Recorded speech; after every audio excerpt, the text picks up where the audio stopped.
सकाळ झाली, पण देशमुख वाड्यात अजूनही दडपण होते. भाऊसाहेब खुर्चीत बसले, हातात हळूच दंड धरलेले, डोळे मिटलेले. संकट संपलेले नाही, पण घर वाचवण्याची अंतिम तयारी सुरू आहे.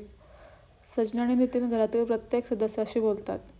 कोण खोलीत राहणार, कोण कोणत्या कोपऱ्यात लक्ष ठेवणार, कागदपत्रे सुरक्षित कसे ठेवायचे, शत्रूच्या हालचालींना फसवण्यासाठी कोणती रणनीती वापरायची. सकाळची हवा थोडी थंड होती, पण वाड्यातील प्रत्येक खोली, प्रत्येक कोपरा रणभूमीसारखा सज्ज होता. सत्य, धैर्य आणि धक्कादायक निर्णयांची ऊर्जा सर्वत्र जाणवत होती. शत्रूचा अंतिम निर्णय. बिल्डर देशपांडे वाड्यात प्रवेश करतो.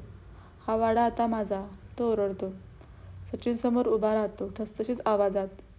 काही झाले तरी हा वाडा आम्ही जिंकलाच पाहिजे. घरातील सदस्य सज्ज. प्रत्येक हालचाल तपासली जाते. दरवाजे, खिडक्या, खोलीचे कोपरे, सर्व शत्रूच्या हालचाली फसवण्यासाठी वापरली जातात. नितीन गुप्त मार्गाने कागदपत्रे सुरक्षित करतो. घरातील प्रत्येक निर्णय आणि हालचाल एकमेकांना पाठिंबा देत आहेत. निर्णायक टप्पा. रात्रीच्या संघर्षानंतर पहाट येते. सत्य, साहस, धैर्य आणि कुटुंबाची एकजूट विजयाची खात्री देते. भाऊसाहेब आनंदाने म्हणतात, देशमुख वाडा पुन्हा आपला राहिला.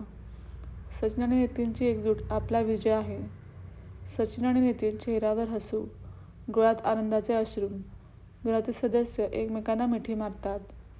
वाड्यात विजयाची पहाट आहे. संकट संपले, शत्रू हरला आणि देशमुख वाडा पुन्हा सुरक्षित झाला.